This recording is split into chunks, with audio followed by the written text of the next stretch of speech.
Então, boa noite para todos, mais uma vez. Uma alegria estar aqui tendo essa oportunidade. A gente está na nossa última aula, né, desse curso. Passou rapidinho e gostaria de começar fazendo uma breve revisão, né, do que a gente viu até aqui, de uma forma muito sucinta.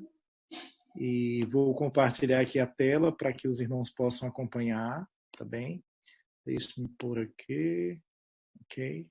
Então, hoje a gente vai para a nossa terceira sessão, terceira aula, e, como falei, antes da gente, né, prosseguir para a aula, vamos fazer uma pequena revisão, tá? Na primeira sessão, nós basicamente falamos sobre um Deus que se revela, não é? E dentro dessa questão de Deus se revela, eu lembro muito bem que a gente falou muito a base da revelação de Deus. Deus se revela porque ama. Nós fomos criados para um relacionamento de amor com Deus. Ora, se fomos criados para um relacionamento de amor com Deus, é importantíssimo que nós venhamos a conhecer o Deus que quer que a gente tenha relacionamento com Ele. Porque é muito difícil você ter um relacionamento de amor com quem você não conhece. E Deus, logicamente, sabe que nós somos extremamente limitados nesse processo de conhecer alguma coisa. Ele é ilimitado. Então, a parte da revelação de Deus para com os homens tem que surgir dele. Nós não temos como forçar, não há absolutamente nada que a gente possa fazer que vai produzir uma revelação. Nesse assunto, nós somos 100% passivo. Nós precisamos depender dele. Só que, por outro lado, nós temos um Deus que ama se revelar e quer se revelar. Então, baseado nessa verdade, que nós temos um Deus que se revela e que quer se revelar para conosco, qualquer pessoa que tenha um coração sincero pode conhecer a Deus. Né?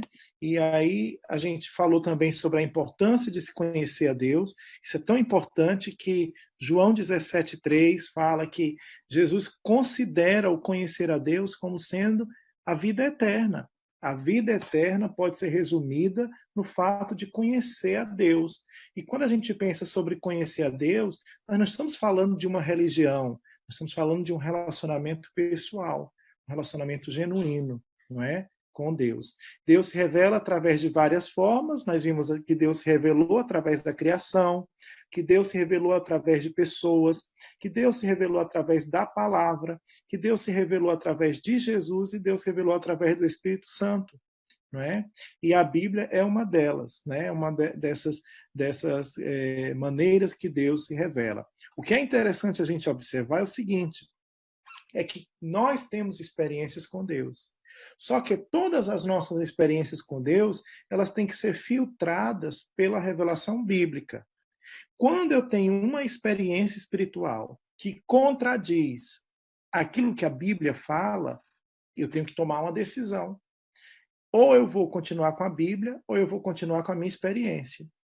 E é claro, se nós formos sábios, nós vamos continuar com a Bíblia.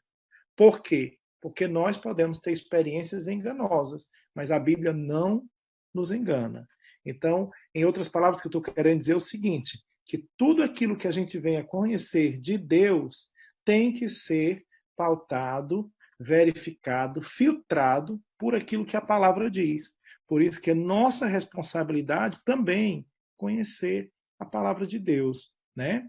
E aí vem a parte número 2, que foi que nós vimos ontem, e nós falamos sobre a natureza de Deus.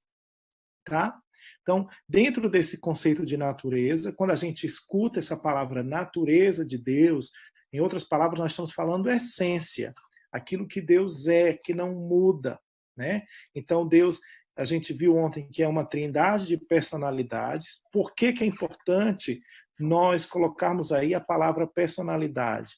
Porque muitas pessoas acreditam que Deus é uma força. E quando a gente diz que Deus é uma força, esse Deus não é pessoal, porque uma força não fala, uma força não tem emoções, uma força não pensa, uma força é apenas uma energia. não é? E pela revelação bíblica, a gente percebe que Deus fala, que Deus escolhe, que Deus sente, que Deus faz tudo isso. Por quê? Porque ele é uma personalidade. Mas não há apenas uma personalidade, há uma trindade de personalidades entre o Pai, o Filho e o Espírito Santo, né? A gente viu também que essa trindade de personalidades, ela está em perfeita unidade. Não há contradição entre essas três pessoas que formam a divindade, que formam a trindade. A gente também viu que é uma trindade espiritual, ou seja, Deus é espírito, ele tem uma natureza imaterial, não é?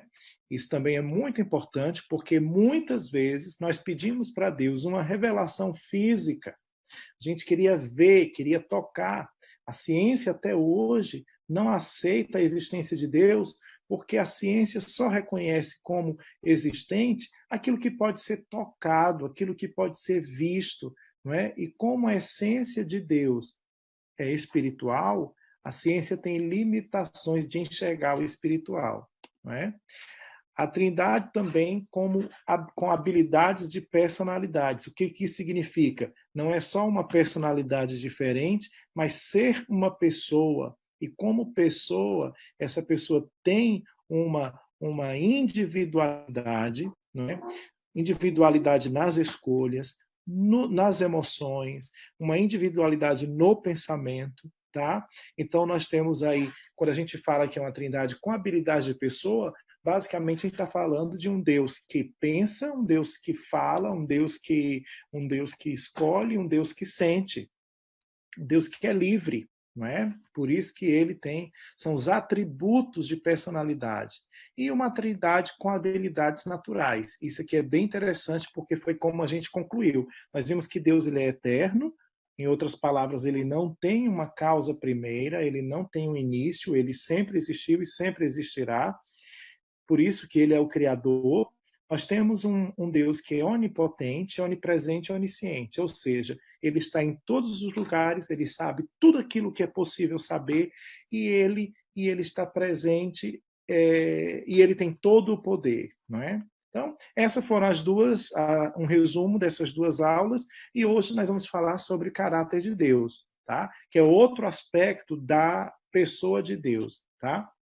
Então, nós temos aqui uma trindade com habilidades morais. Por causa desse termo, habilidades morais, é que nós podemos considerar essa parte moral de Deus como sendo a parte do seu caráter. E aí nós vamos falar um pouquinho mais disso a respeito aqui na nossa aula, tá? Então, coloquei aqui uma trindade com habilidades morais e nós vamos começar com alguns pontos que são bem importantes.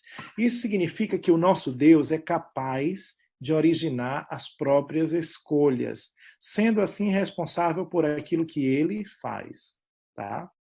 Parece ser uma coisa básica, mas toda vez quando a gente compreende esse campo moral é basicamente o campo de seres que são capazes de originar as próprias escolhas. Por exemplo, essa xícara, ela não pode ser avaliada no campo moral. Eu não posso responsabilizar essa xícara porque ela deixou o café esfriar. Ela não tem escolha. Então, nós não podemos verificar, analisar, julgar nada que não pertence ao campo moral. Tá? Mas Deus fez pessoas, Deus é uma pessoa que pertence ao campo moral, por quê? Porque ele tem escolhas. Se ele tem escolhas, essas escolhas podem ser avaliadas. Ora, mas quem vai avaliar as escolhas de Deus? Então, como ele tem uma perfeição no seu caráter, todas as suas escolhas são retas, os seus caminhos são justos, os seus caminhos são perfeitos, não é? E isso faz com que também ele seja responsável por aquilo que ele faz, tá? É importante a gente colocar isso aqui porque Deus não pode ser responsável por aquilo que eu faço. Quem é responsável por aquilo que eu faço sou eu. Por quê? Porque no campo moral, aquele que origina a escolha é responsável pela própria escolha. Tá certo? Isso aí é uma coisa bem fundamental na nossa compreensão a respeito do caráter de Deus. tá? A partir do conceito de escolha surge o outro conceito, o conceito do caráter, ok? E o que é o caráter? O caráter de Deus reflete tudo aquilo que ele escolhe fazer com aquilo que ele é. O fato de Deus ser onipotente não fala absolutamente nada do seu caráter. O que vai mostrar o seu caráter é justamente a maneira como Deus governa o seu próprio poder. Então, se nós temos um Deus todo-poderoso, mas que usa o seu poder em amor, nós temos um Deus poderoso e amoroso. Mas se nós temos um Deus todo-poderoso e que é egoísta, esse Deus não é amoroso. Entendeu? Então, a partir daí, é fácil a gente compreender aquilo que pertence à natureza de Deus e aquilo que pertence ao seu caráter. O caráter envolve escolha, tá certo? É aquilo que Deus é porque ele decidiu. Ninguém brigou, mas ele decidiu. Faz parte digamos assim, tem um termo muito bonito que eu acho que é o tal da volição. Faz parte da sua volição. A Bíblia está cheia de revelações de Deus. Existem revelações de sua natureza e existem revelações do seu caráter. Quando uma pessoa conhece Deus apenas pela sua natureza, ela vai desenvolver um relacionamento muito mais tendencioso a um relacionamento religioso do que um relacionamento de amor. Por quê? Porque quando ela olha para Deus, aquilo que ela enxerga de Deus é o seu grande poder. Então, nós temos um Deus muito grande, poderoso, que está presente em todos os lugares e que conhece todas as coisas. E nós ficamos em pânico. Por quê? Nós estamos cheios de pecados, nós estamos na trevas, temos uma vida torta, temos tudo aquilo outro. Se toda a revelação que a gente tem de Deus se resume a isso, nós vamos procurar maneiras de se aproximar de Deus para manipulá-lo. Aí vem a outra parte da revelação de Deus. É quando Deus é um Deus tão grande, mas se faz pequeno por amor. Isso é uma ação de amor. Quando Deus revela o seu caráter, o medo dá espaço e vai sendo se desfazendo pelo amor. A culpa vai sendo substituída pelo perdão e pela graça. E ao invés da gente confiar numa religião que manipula Deus, eu vou estabelecer um relacionamento de prometem pelo amor. E isso faz uma grande diferença no mundo cristão. Ok? O centro do caráter de Deus é o amor. Tá? O que isso significa na prática? Ok, deixa eu só. Ok. Não conhecemos a Deus a partir da nossa experiência de amor, mas conhecemos o amor a partir de nossa experiência com Deus. Observe o que isso quer dizer. Muitas vezes, nós temos as nossas experiências terrenas e a gente transfere as conclusões que a gente tem a partir dessas experiências e pinta uma imagem de quem Deus é. Isso não é conhecer a Deus. Entendeu? O conhecer a Deus é o contrário. Eu me aproximo de Deus e deixo que Deus se revele para mim e comprometo o meu coração para conhecê-lo como sendo essa pessoa. E quando eu vou tendo as minhas experiências com Deus, Deus se revelando para nós como um Deus extremamente amoroso. O amor que eu achava que eu conhecia, agora eu passei a conhecer por causa do meu relacionamento com Deus. Então, é isso que essa frase ela quer dizer. João 15:3 diz assim: ninguém tem maior amor do que este, de dar a alguém a sua vida pelos seus amigos. Ah, mas até que você encontra pessoas que dão a vida pelos amigos. E conosco, Deus deu a sua vida por nós, não porque nós éramos seus amigos, nós ainda éramos pecadores. Veja o que diz Romanos 5:8. Mas Deus prova o seu amor para conosco em Cristo, em que Cristo morreu por nós, sendo nós ainda pecadores. Então Deus não nos ama por absolutamente nada que a gente venha fazer. Ele nos ama independente se somos amigos ou pecadores. Ou seja, o amor de Deus, ele é incondicional. É impossível para nós aumentarmos o amor de Deus por nós ou diminuirmos o amor de Deus por nós. Deus ama todas as pessoas de maneira por igual. E aí 1 João capítulo 4, 8 diz assim: aquele que não ama não conhece a Deus. Por quê? Porque Deus é amor. E essa frase está de acordo com a primeira que a gente colocou aqui. Porque quando eu tenho experiência com Deus, quando eu conheço a Deus, eu passo a conhecer também o seu amor. E isso é tão interessante, essa redefinição da vida, porque normalmente quando a gente está separado de Deus, a gente perde a conexão com o Criador. E isso traz um efeito em todas as relações humanas. Porque se eu não tenho mais o relacionamento com o Criador, eu não vou compreender o que é a criação. A criação agora vai depender daquilo que eu acho que ela é. Ao invés de eu ouvir de Deus o que é o ser humano, qual o valor que as pessoas têm, eu, que estou separado pelo pecado desse Deus, vou ter que definir. Então, eu não tenho como ter uma definição correta a respeito da minha identidade, porque eu não estou em conexão com o Criador. Não vou ter, se eu não sei quem eu sou, dificilmente eu vou reconhecer o meu semelhante. Então, as relações elas vão ser quebradas. E não reconhecendo o semelhante, eu também não vou reconhecer também a criação ao meu redor. Ou seja, fica tudo fora do lugar. Também o contrário é verdadeiro. Quando nós começamos a ter uma conexão com o nosso Criador, quando a gente começa a conhecer a Deus, a gente começa a se perceber que somos obras de suas mãos. Então nós passamos a nos identificar não a partir daquilo que a gente acha, mas a partir daquilo que Deus, como nosso Criador, diz que nós somos. Nós vamos olhar para o próximo e vamos reconhecer no próximo também obra da criação desse Deus. Então, isso vai restaurar os meus relacionamentos com o meu semelhante.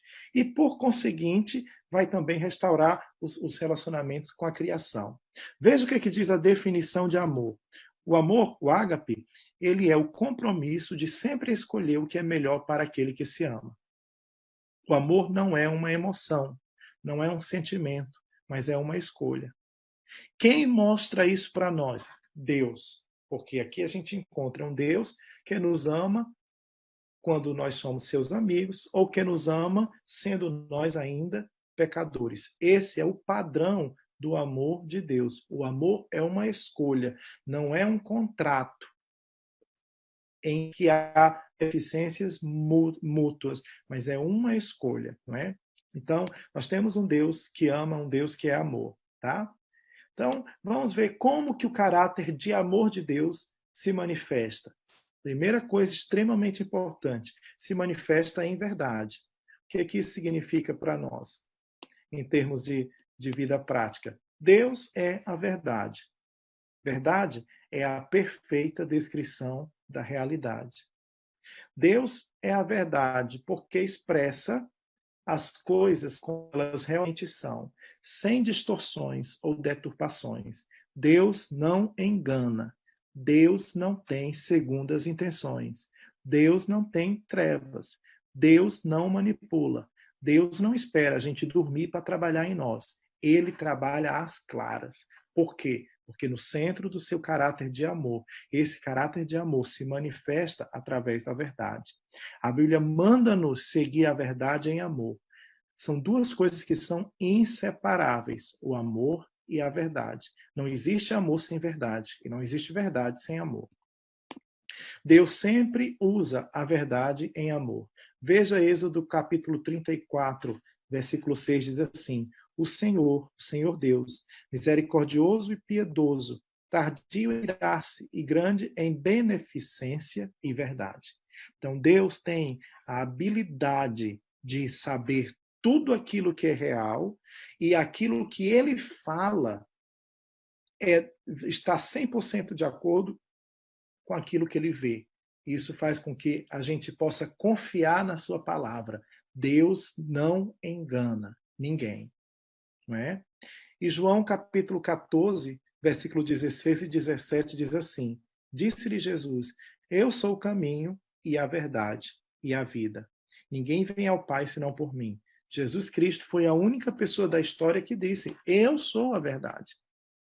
E aí o versículo 17, o Espírito de verdade, que o mundo não pode receber, porque não o vê nem o conhece, mas vós o conheceis, porque habita convosco, estará em vós.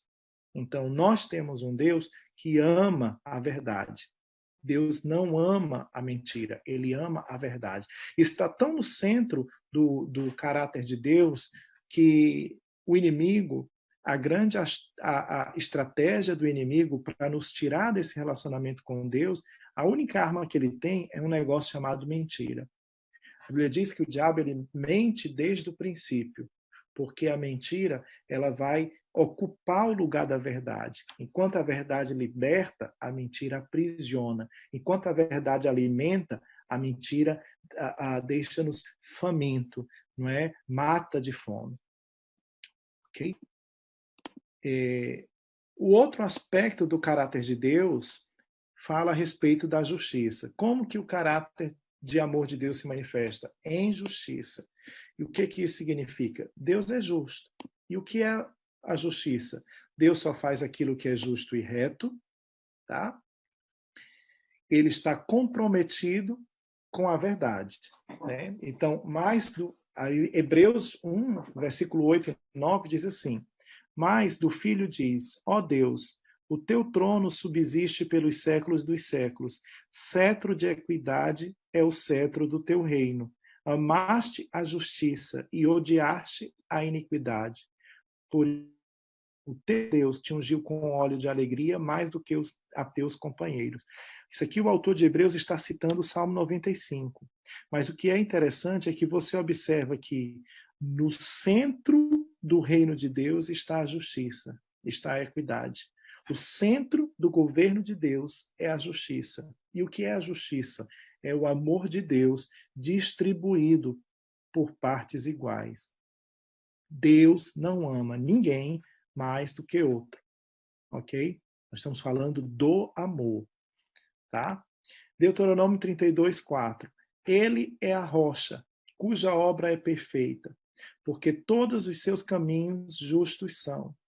Deus é a verdade, e não há nele injustiça. Justo e reto é. E Jeremias 9, 24. Mas o que se gloriar, glorie-se nisto, em me entender e me conhecer, que eu sou o Senhor, que faço beneficência, juízo e justiça na terra, porque destas coisas me agrado, diz o Senhor. Você já parou para pensar que não teve nunca uma ação de Deus que não tenha sido justa? Apesar de todos os dias nós mandarmos a Deus várias sugestões, várias petições em formas de oração por coisas que não são justas. Às vezes nós queremos que Deus coloque os nossos na frente da fila, na frente de um concurso, na frente disso, na frente daquilo, como se nós fôssemos mais especiais do que os outros. E ficamos com raiva porque ele não escuta e não responde à nossa oração. Mas quando Deus faz assim, a gente não entende que se ele fizer, ele está violando o seu caráter. É por isso que a gente precisa ter cuidado com as nossas orações. As nossas orações, elas não podem violar o caráter de Deus. A gente precisa conhecer a Deus para saber orar, porque não adianta nós pedirmos a Deus qualquer coisa. Ele não vai nos dar. Ele vai dar aquilo que está de acordo com o seu caráter. Amém? Nós vamos dar uma pausa agora, tá certo? E eu gostaria de ouvir vocês, saber aquilo que vocês têm recebido até aqui, o que é que foi interessante, o que não foi, e fazer uma checagem se alguém tem alguma pergunta, tá? Então, gostaria de ouvir aquilo que você aprendeu dentro desse aspecto. Nós falamos que Deus é amor, verdade e justiça. Estou ouvindo. Vou provocar vocês, já que vocês estão caladinhos. Vocês já ouviram aquela frase: Deus é amor, mas também é justiça? Já ouviram essa frase? né, realmente as pessoas têm uma visão distorcida, não é? Do caráter de Deus. Como elas usam também essas palavras no dia a dia, e elas olham para Deus e encontram Deus como um Deus justo, um Deus que ama, elas vão usar o significado que elas têm. Agora, onde elas arrumaram esse significado? Com a experiência própria da vida. É muito diferente da pessoa que absorve significado a partir da experiência com Deus, não a partir daquilo que ela deu uns com os outros, mas aquilo que ela está aprendendo na caminhada com Jesus, na caminhada com Deus, não é? Uma coisa que eu acho interessante nessa frase é que quando você coloca Deus é amor, mas também é justiça, esse mais, ele fala muito. Porque esse mais, por ser uma conjunção, né? E é uma conjunção que a gente, no português, a gente entende como uma conjunção adversativa, porque vai colocar duas ideias adversas na mesma oração. Então, é como de um lado e o amor de outro. Então, por isso que o mais ali. O ideal seria Deus é amor e justiça. Ou porque Deus ama, ele é justo. Não é que ou Deus manifesta o amor ou ele manifesta a justiça. A justiça é o amor aplicado de forma igual para todas as pessoas. E a gente percebe muito isso no contexto familiar. Quando a gente tem filhos, 2 filhos, 3 filhos, a gente precisa ter uma sabedoria de Salomão, porque os filhos estão sempre acusando os pais de injusto, entendeu? E eu acredito que às vezes isso reflete muito também a gente como filhos de Deus, a gente muitas vezes a gente ofende a Deus porque no nosso coração é como se Deus fosse injusto. Mas na verdade não é, porque como pai nós queremos ver o amor sendo distribuído de maneira igual. Não entra na cabeça de um Deus que ama um povo ser mais amado do que o outro. Não entra. Então, o amor, ele distribui, não é? Quando a pessoa se aproxima de Deus, sem conhecer esse aspecto do amor de Deus, o que é que ele vai fazer? Ele se relaciona com Deus sem conhecer o que está no centro. Então, ele vai aplicar aquilo que a Bíblia diz para propósitos que não são propósitos de amor, ou seja, propósitos egoístas. E eu estava aqui ouvindo vocês falando, disse, glória a Deus que tantas vezes Deus não responde às nossas orações, porque as nossas orações, às vezes, são orações egoístas.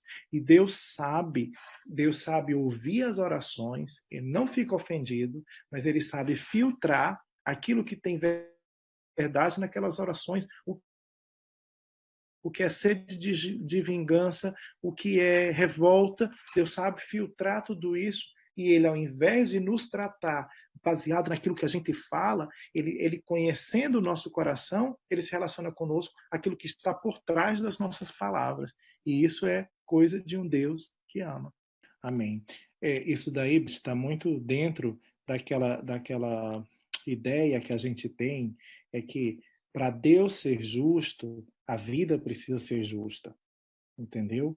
Como a vida não é justa, então ou Deus não existe ou ele não é justo.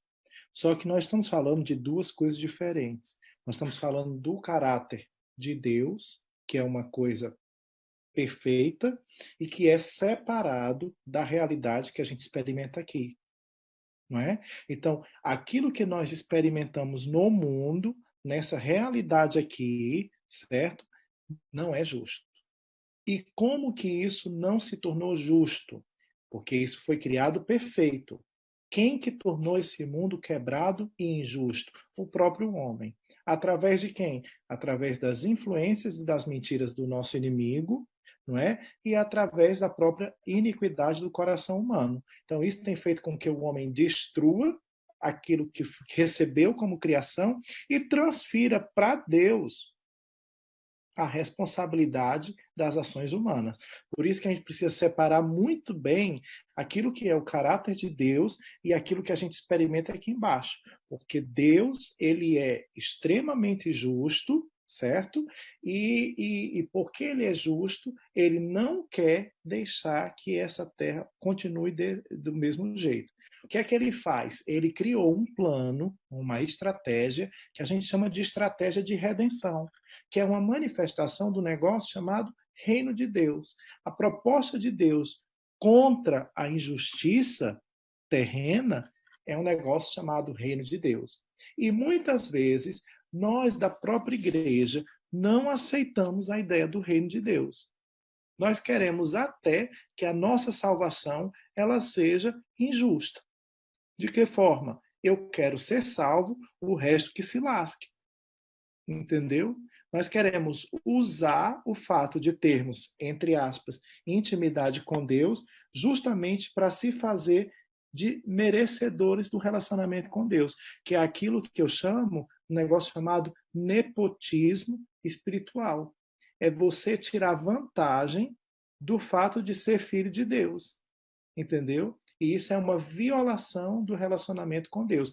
Nós não podemos usar o fato de sermos filhos de Deus para nos colocar numa escala superior e nem sermos nepotistas. Ah, porque eu sou filho de Deus, eu tenho que comer isso, eu tenho que andar disso. Não, não existe isso. No reino de Deus não existe. Então, nós somos sim, precisamos estar no centro da vontade de Deus para que as nossas obras manifestem a justiça de Deus. Tá? Nós falamos agora a respeito da justiça, né? Excelente a reflexão dos irmãos. E nós vamos agora falar sobre a sabedoria. Como que o caráter de amor de Deus se manifesta? Em sabedoria também. Então, nós não temos um Deus que faz as coisas arbitrariamente. O que é arbitrário? Arbitrário é quando as pessoas fazem as coisas sem uma razão por trás. Deus não é arbitrário. Tudo o que ele faz tem uma razão por trás. O que ele faz. Então, Deus é sábio e a sabedoria é quando o conhecimento é aplicado em amor. Deus conhece todas as coisas e toda vez que ele aplica o que ele sabe em amor, surge a sabedoria. Deus poderia usar o que ele sabe contra nós, mas ele não faz. Ele usa o que ele sabe para nos conduzir, para nos direcionar, para nos guiar. Isso revela quão sábio é esse Deus, ao invés de nos fulminar. Entendeu? Então, porque Deus ama, ele vai pegar a sua onisciência e vai intelectual, não só de saber o nome, mas de pensar em cada uma dessas pessoas ao mesmo tempo. Isso significa que, no mínimo, Deus tem mais de 8 bilhões de pensamentos por segundo. Então, nós temos um Deus gigante. E ao pensar que nunca Deus teve nenhum dos seus pensamentos em forma de egoísmo, todos os pensamentos de Deus são pensamentos de amor. Ele usa todo o conteúdo, toda a sabedoria para mostrar para nós como que esse amor deve ser aplicado. Ele pega todas as galáxias, todas as estrelas, coloca na palma da mão. E nós pertencemos a um planetinha minúsculo. E esse planeta minúsculo tem a gente que é menor ainda. E a nossa cabeça que é pequena ainda, menor do que o nosso corpo. E o nosso cérebro está dentro da cabeça. Ou seja, nós somos infinitamente menores do que Deus. Então, por isso que a sabedoria de Deus ela tem que nos assombrar. Jeremias 51:15 diz assim: Ele fez a terra com o seu poder e ordenou o mundo com a sua sabedoria e estendeu os céus com o seu entendimento.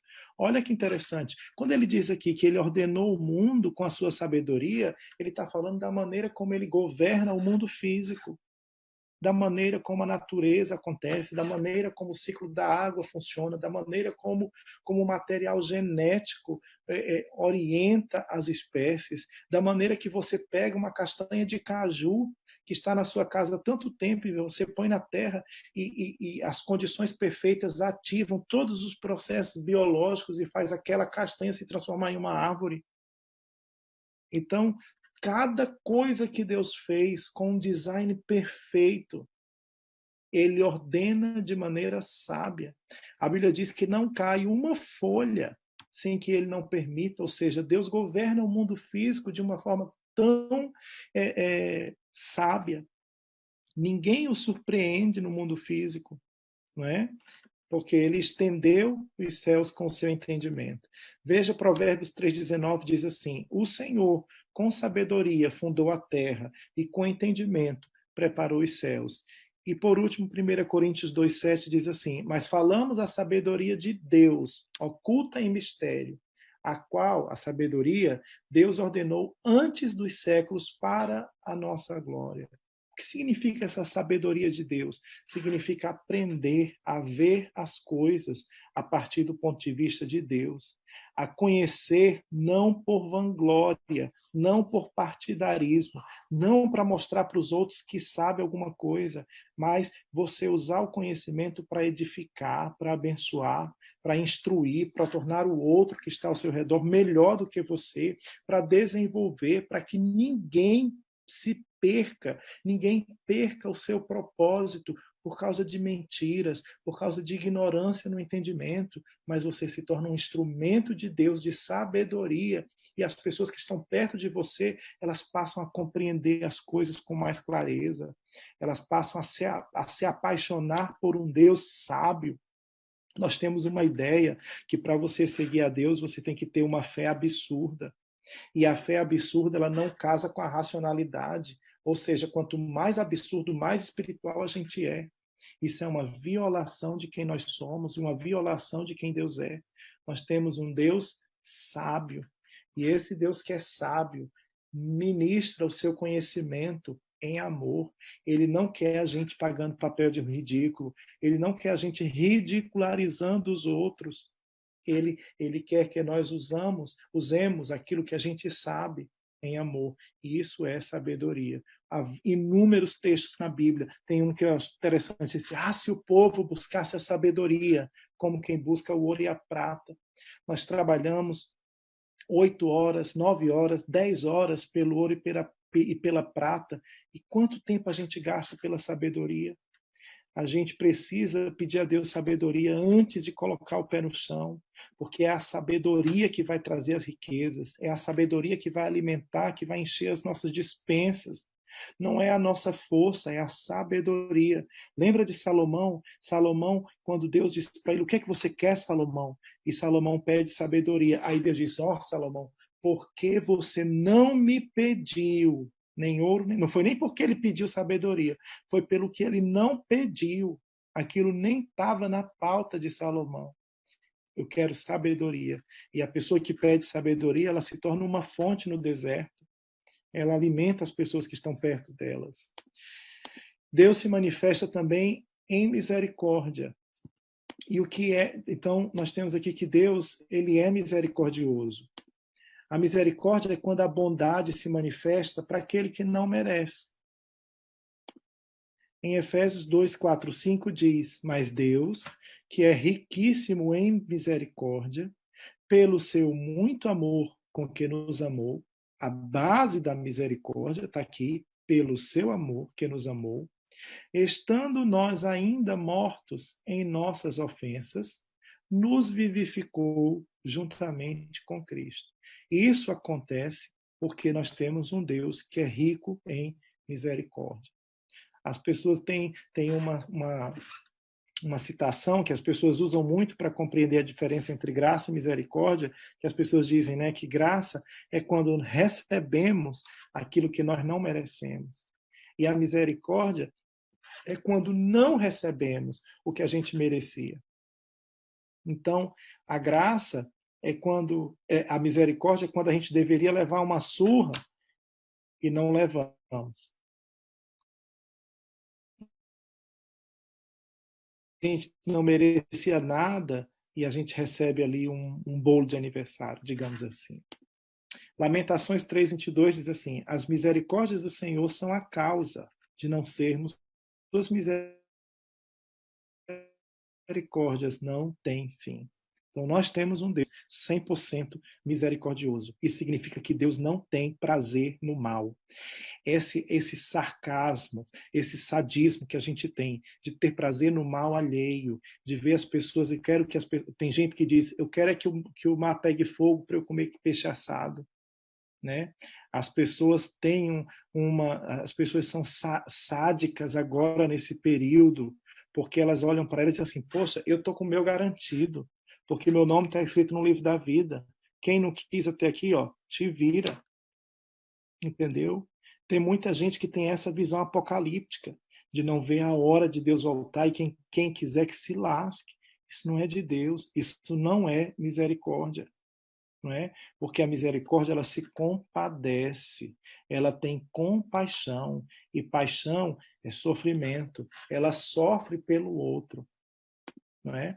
E Lucas 1:77 até 79 diz assim: para dar ao seu povo conhecimento da salvação, na remissão dos seus pecados, pelas entranhas da misericórdia do nosso Deus, com que o Oriente do Alto nos visitou, para iluminar aos que estão assentados em trevas e na sombra da morte, a fim de dirigir os nossos pés pelo caminho da paz.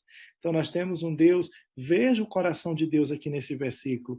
Ele, pelas suas misericórdias, tem prazer em iluminar aqueles que estão assentados em trevas e na sombra da morte. Não é? Vamos prosseguir aqui. Como que Deus se manifesta? Deus se manifesta em fidelidade. Deus é fiel. A fidelidade é o amor em compromisso imutável. É um compromisso, esse amor, ele como um amor é um compromisso, a qualidade desse compromisso é o que vai gerar a fidelidade. Se o meu compromisso de amor dura 5 minutos, a minha fidelidade dura 5 minutos. Mas o compromisso do amor de Deus, ele é eterno. Isso significa que a sua fidelidade também é eterna. E é por isso que a gente pode entender, por exemplo, que Deus será sempre fiel, mas ele é fiel àquilo que ele reconhece como valioso. Sua fidelidade procede do seu caráter, não das circunstâncias. Eu queria que você observasse essa expressão aqui. Ele é fiel àquilo que ele reconhece como valioso. Deus observa as coisas e tudo aquilo que Deus observa, ele encaixa, porque ele sabe exatamente o valor que as coisas têm. Então, para Deus, por exemplo, as pessoas valem mais do que os animais. Para Deus, aquilo que é eterno vale mais do que passageiro. Está entendendo? Para Deus, o relacionamento vale mais do que a religião. Para Deus, o entendimento vale mais do que a informação. Para Deus, o amor vale mais do que a obediência. E a obediência vale mais do que o sacrifício. Então, nós temos um Deus que sabe colocar cada coisa no seu. E se nós tivéssemos uma vida em que o nosso código de valor fosse aos poucos parecendo com o código de valor de Deus, seria mais fácil nós tomarmos as nossas escolhas. Porque as escolhas elas se tornam renúncias quando o código do meu valor, o meu código de valores, ele se choca com o código de valores de Deus. E a gente fica triste, mas na verdade a gente deveria ficar feliz. Por quê? Porque eu entendo que esse Deus, quando ele determina os valores das coisas, ele faz isso em sabedoria. E ele não quer que a gente desperdice a nossa vida por coisas que não têm valor. O conceito de dignidade, ele está 100% relacionado ao conceito de valor. Quando Deus quer restaurar a nossa dignidade, quer que nós andemos em dignidade, em outras palavras, ele está dizendo: eu quero que vocês andem de acordo com o valor que vocês têm. E o valor que eu tenho não é o valor que a Isani me dá, é o valor que Deus me dá. E o valor que Deus me dá é aquele que morreu por mim, sendo eu ainda pecador. É um valor absurdo que ninguém é capaz de me dar. Ninguém é capaz de comprar a minha vida pelo preço que Deus é capaz de comprar. Isso significa que de todos os relacionamentos que eu posso estabelecer na vida, é o relacionamento de Deus com Deus que vai ter o valor mais absurdo.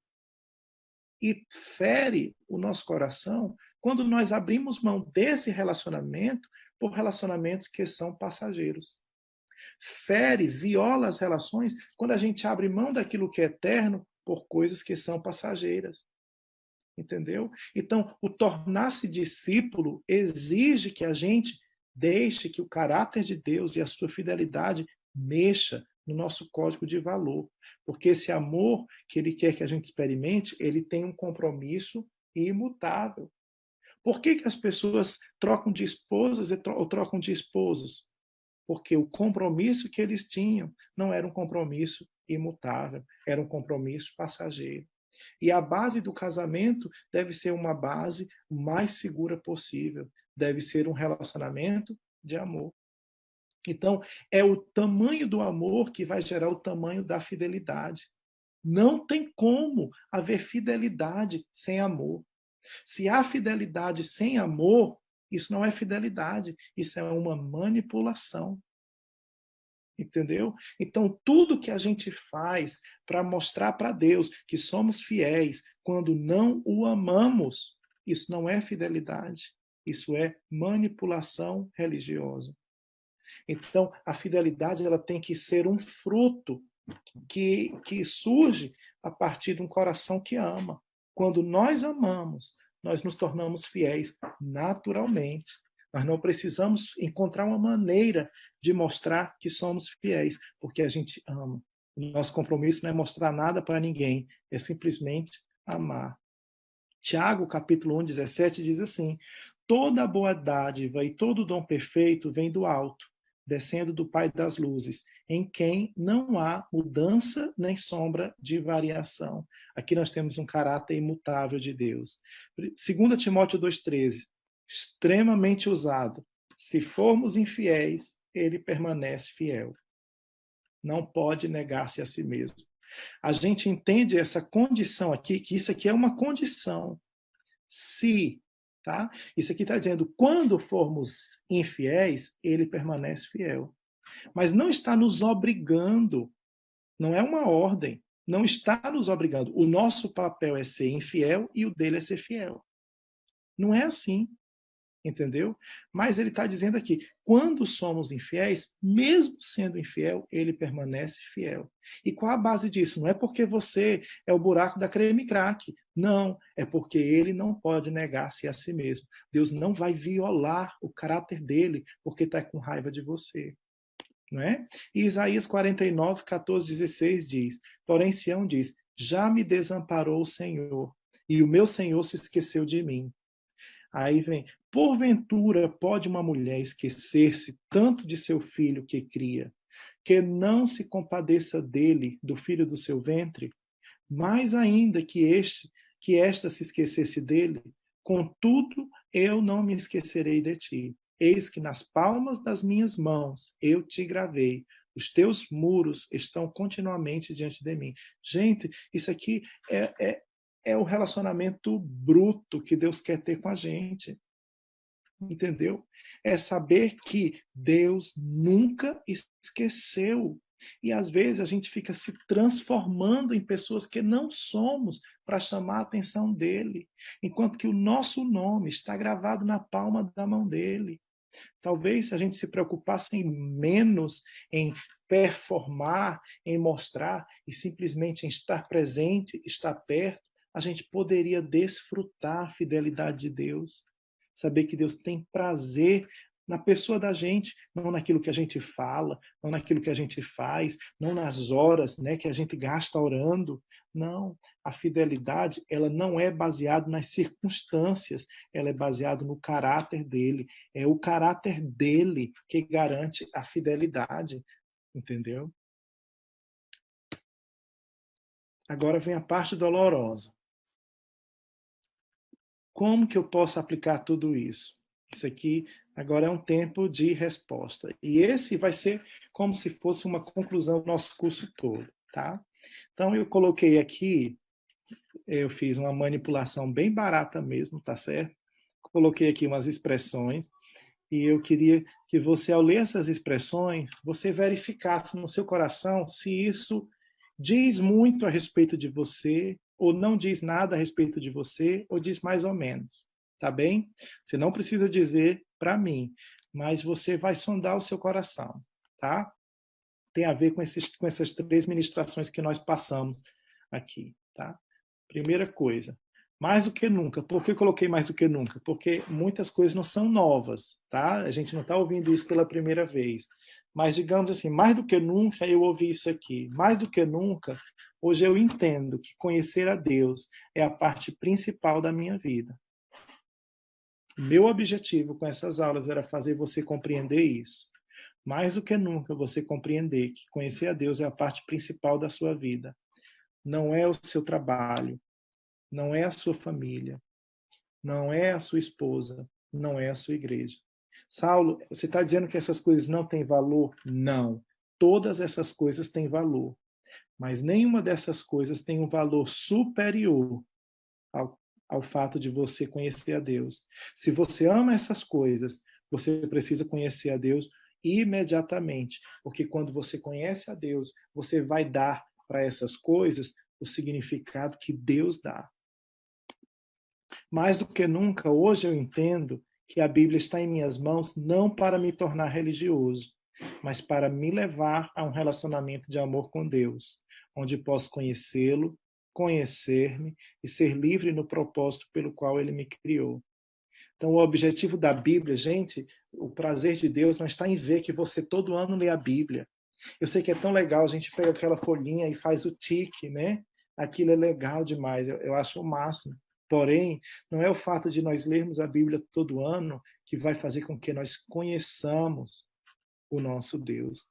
Então, faz muito mais efeito a digestão da palavra, a meditação, fazer descer da cabeça para o coração, encontrar na palavra a manifestação viva da vontade de Deus e deixar que essa palavra toque e chegue até o ponto das suas escolhas. Né? Isso vai fazer com que você o conheça, você vai saber quem você é, porque Deus é quem tem autoridade para dar a nossa identidade, e isso vai nos religar ao propósito. E quando a gente acha o propósito, a gente para de perder tempo, porque a gente começa a viver a partir desse propósito. Mais do que nunca, hoje eu entendo, antes de fazer a obra, eu sou a obra. E que há muito em mim que precisa ser realinhado por dentro, para que eu possa experimentar a vontade de Deus. Ninguém está aqui porque, poxa, chegamos no nível de pós-doutorado em divindade. Não é esse o interesse. Todos nós somos obras de Deus. O fato de ministrar aqui essas aulas para vocês, eu ministro porque eu preciso ouvir essas coisas. Não é porque eu estou pensando apenas em vocês, eu estou pensando em mim.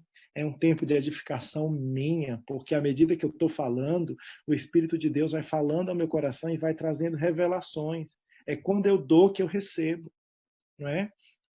E eu sei que há coisas no meu coração que precisam ser realinhado para que a experiência da vontade de Deus na minha vida ela vá crescer.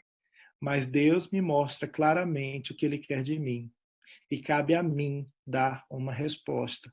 E mais, a qualidade da minha vida depende do que eu respondo a Deus todos os dias. Isso são fatos, entendeu? Eu sei que tudo isso reafirma a nossa responsabilidade diante de Deus, mas ao mesmo tempo enche o nosso coração de esperança, porque nós temos um Deus que tem um relacionamento pessoal conosco e que quer influenciar a nossa vida, governar a nossa vida, reinar na nossa vida. E é por isso que a gente precisa conhecê-lo.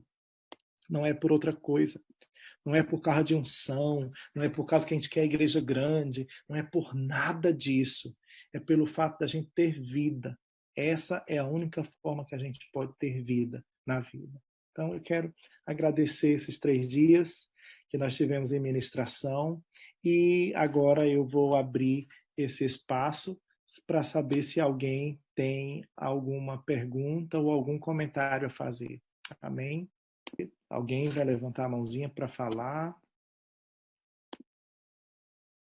Ok, o Erli. Pode falar, Erli.